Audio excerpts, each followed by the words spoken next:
ॐ सदसस्पतिमद्भुतं प्रियम् इन्द्रस्य काम्यं शनिं मेधामयाशिषं स्वाहा। ॐ आर्यों आर्याओं नमस्ते। जीव मात्र की संसार यात्रा में आजीविका, परिवार व स्वयं की सिद्धि के लिए संघर्ष है। यह संघर्ष हमारी सामान्य दिनचर्या से लेकर हमारे जीवन के परम उद्देश्य मोक्ष, जिसके लिए हम इस संसार में आए, उत्पन्न हुए, उस मोक्ष को भी, उसकी सिद्धि की साधना को भी यह जीवन संघर्ष प्रभावित करता है। हम इस जीवन संघर्ष के कारण कब धर्म के मार्ग से हटकर अधर्म के मार्ग पर आ गए, इसका हमें पता ही नहीं चल पाता है। इस यथार्थ को देखते हुए हमारे पूर्वजों ने, ऋषि मुनियों ने हमें कुछ सर्वोत्कृष्ट परंपराएं दी हैं। ये परंपराएं हमें हमारे पुण्य पूर्वजों के साथ और उनके शुभ कर्मों से जोड़ती हैं। केवल जोड़ती ही नहीं है, अपितु उन पर गर्व करने का अवसर भी हमें प्रदान करती हैं। किंतु दीर्घ काल में ये परंपराएं टूटती हैं, बदलती हैं, विकृत हो जाती हैं। इनके विकृत हो जाने पर ये संस्कृति रूपी गाड़ी के धुरे में टकरा करके उसकी गति को रोक देती हैं, प्रभावित कर देती हैं, धीमा कर देती हैं। इसलिए हम सबका कर्तव्य है, साझा कर्तव्य है कि हम इन परंपराओं को स्वस्थ रखें, क्योंकि इन परंपराओं का स्वस्थ रहना अत्यंत आवश्यक है। इन्हीं सर्वोत्कृष्ट परंपराओं में से एक परंपरा है श्रावणी उपाकर्म। उपाकर्म वह कहता है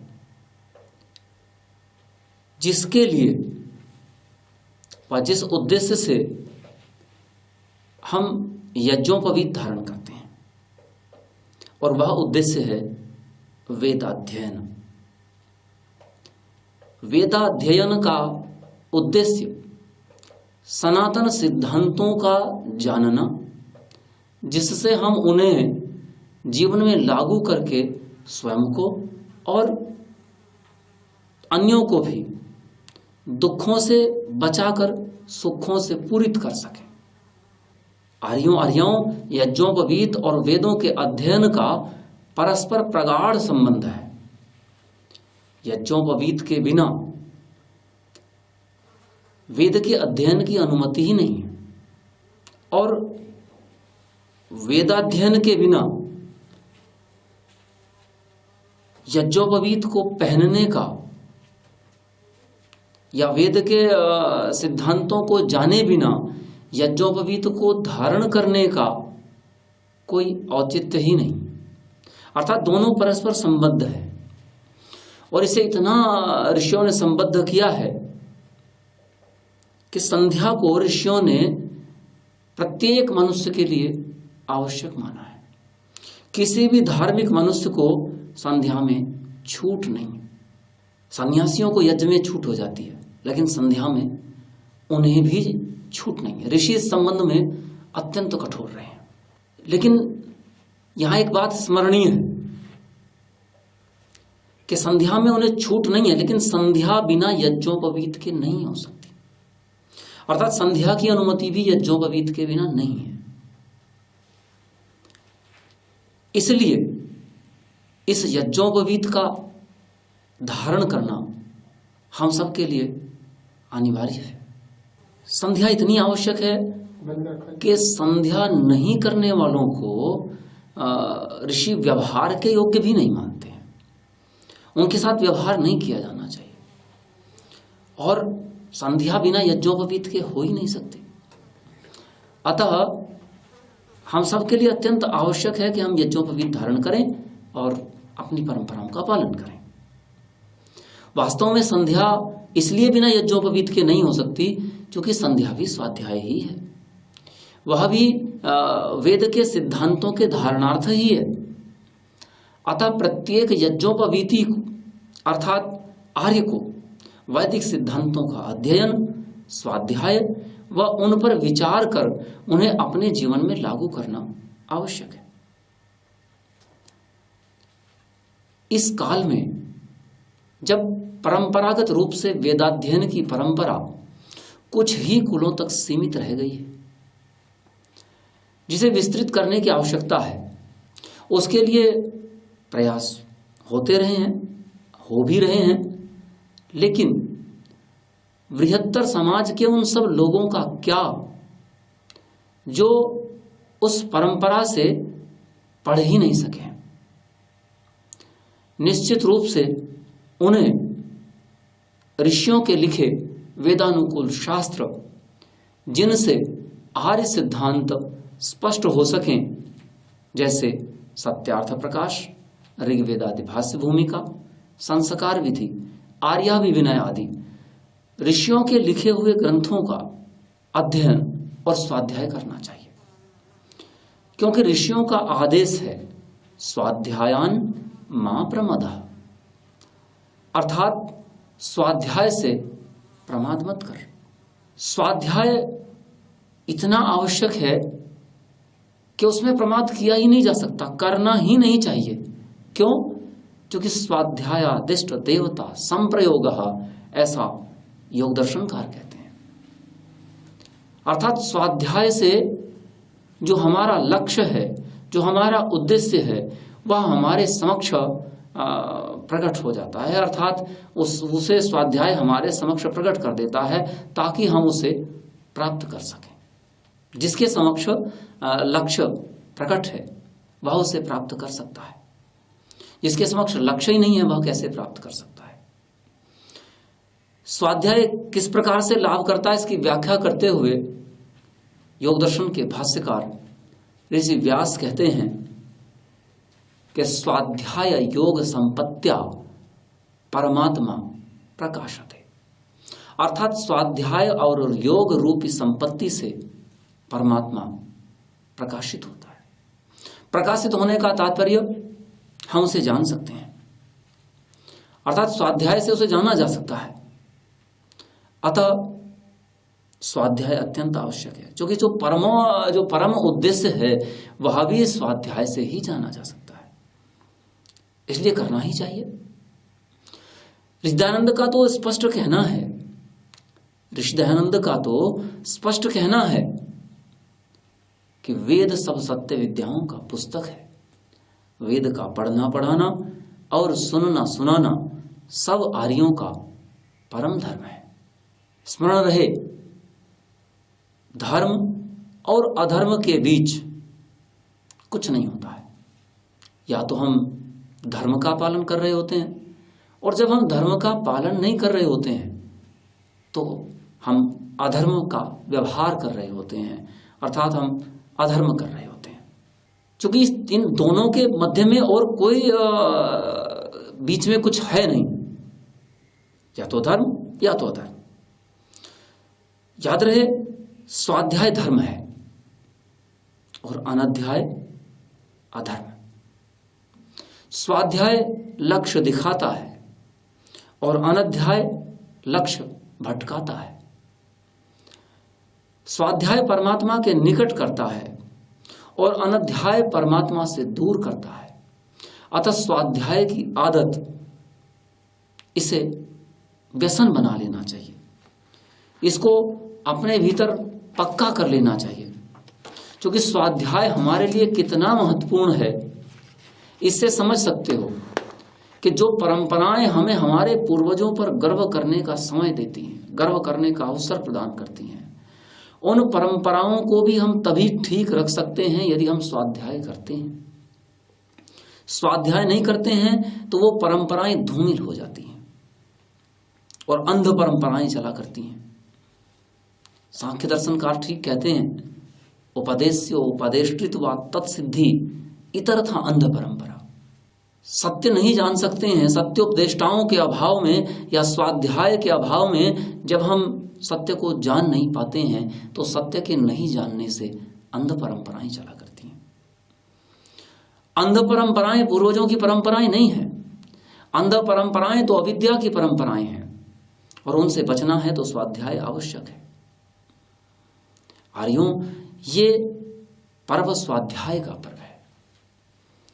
ये पर्व इस बात के लिए है कि हम यहां से स्वाध्याय को आरंभ कर सकें। जीवन संघर्ष हमें दूर धकेल देता है हमारे लक्ष्य से, हमारे उद्देश्य से। ये जो जीवन का चक्र है, जीवन संघर्ष का चक्र है, ये हमें भटका देता है, परांगमुख कर देता है। इसके स्थान पर एक ऐसा चक्र चलाया जाए जो हमें सावधानी पूर्वक, निश्चित रूप से हमें हमारे लक्ष्य की ओर अग्रसर कर सके। और वह चक्र हम सब चला सकते हैं, हम आर्य ही चला सकते हैं। वह चक्र है कि एक आर्य संध्या करे, स्वाध्याय करे। ये संध्या, स्वाध्याय और यज्ञोपवीत से संरक्षित जो आर्य है, वह आर्य पुनः अन्यों को आर्य बनावे। अन्य बने हुए आर्य पुनः संध्या, स्वाध्याय और यज्ञोपवीत से युक्त हों और ये चक्र चलता रहे। आर्य, संध्या, स्वाध्याय, यज्ञोपवीत, पुनः आर्य, पुनः संध्या, पुनः स्वाध्याय, पुनः संरक्षण। ये चक्र चलता है। वास्तव में संसार का चक्र है। चक्र जब चलता है तो वो एक वायु पैदा करता है और वो वायु उस चक्र में जो भी आते हैं उन्हें अपने साथ घुमा लेती है। तो या तो हम संसार में अन्यों के चलाए हुए, अविद्या के चलाए हुए चक्रों में घूमते रहें, और या तो हम विद्या का चक्र चलाएं, या तो हम आर्य का, संध्या का, स्वाध्याय का, यज्ञोपवीत का चक्र चलाएं, संरक्षित हो जाएं, अपने चक्र में घूमें, विद्या के चक्र में घूमें, आर्यों के चक्र में घूमें, अपनी संस्कृति के चक्र में हम घूमें। अन्यथा तो अविद्या में पड़े रहेंगे। और ये पर्व हमें इसी के लिए अवसर प्रदान करता है। यहां से हम संकल्प लें। प्रति वर्ष हमें संकल्प लेना चाहिए कि हम जो वर्ष भर में संकल्प में थोड़ा ढील आ गई हो, कहीं आलस्य के कारण से, कहीं प्रमाद के कारण से कुछ ढीला हो गया हो, तो उस सब को दूर करके हम दृढ़तापूर्वक संकल्पित हो जाएं कि हम संध्या, स्वाध्याय, यज्ञोपवीत इससे हटेंगे नहीं, इससे डिगेंगे नहीं। ये इस समय कोरोना काल है, लेकिन इस कोरोना काल में भी भले ही हम भीड़ इकट्ठा नहीं करेंगे, लेकिन सावधानी पूर्वक सरकार के निर्देशों का पालन करते हुए भी बड़े ही हर्षोल्लास पूर्वक अपने इस श्रावणी पर्व को मनाइए। अपने घरों में विधि विधान से यज्ञ कीजिए। इस प्रकार से उस विधि विधान को करना है। प्रातः स्नान आदि से निवृत्त होकर स्वच्छ वस्त्र धारण करें, तैयारी करें, फिर संध्या करें। संध्या के पश्चात ईश्वर स्तुति, प्रार्थना, उपासना के मंत्र बोलें, संकल्प पाठ करें। संकल्प पाठ करके फिर आचमन और अंग स्पर्श करें। आचमन और अंग स्पर्श करने के पश्चात नवीन यज्ञोपवीत को अपने अंगुष्ठ और कनिष्ठ उंगली में डाल करके दोनों हाथों को इस प्रकार से खींच करके और यज्ञोपवीत का मंत्र, जो वैदिक उपासना जो हम सत्रों के समय देते हैं, वो जो छोटी सी पुस्तक है उसमें भी वह मंत्र है जिससे आप यज्ञ आदि करते हैं, उसी से उस मंत्र को बोलिए। यज्ञोपवीतम परमं पवित्रम प्रजापतेर यत् सहजम पुरस्तात् आयुष्यमग्र्यं प्रतिमंच शुभ्रम यज्ञोपवीतम बलमस्तु तेजः यज्ञोपवीतमसि यज्ञस्त्वा यज्ञोपवीतेनोपनायामि। इसका पाठ कीजिए और नवीन यज्ञोपवीत को धारण कर लीजिए। नवीन यज्ञोपवीत धारण करके पुराना यज्ञोपवीत निकालकर अलग रख दें। पश्चात दैनिक यज्ञ करें। दैनिक यज्ञ करने के उपरांत पाक्षिक यज्ञ करें। पूर्णिमा की आहुतियाँ दें। पूर्णिमा की आहुतियाँ देकर पूर्णाहुति करें। फिर यज्ञ गीत, जिसे हम यज्ञ प्रार्थना के नाम से जानते हैं, वह बोलें। और इसके पश्चात आर्य समाज के नियम, उनका पाठ करें। संगठन सूक्त का पाठ करें। स्वल्प समय के लिए स्वाध्याय करें। स्वाध्याय के पश्चात शांति पाठ करें, जय घोष करें। धन्यवाद। नमस्ते जी।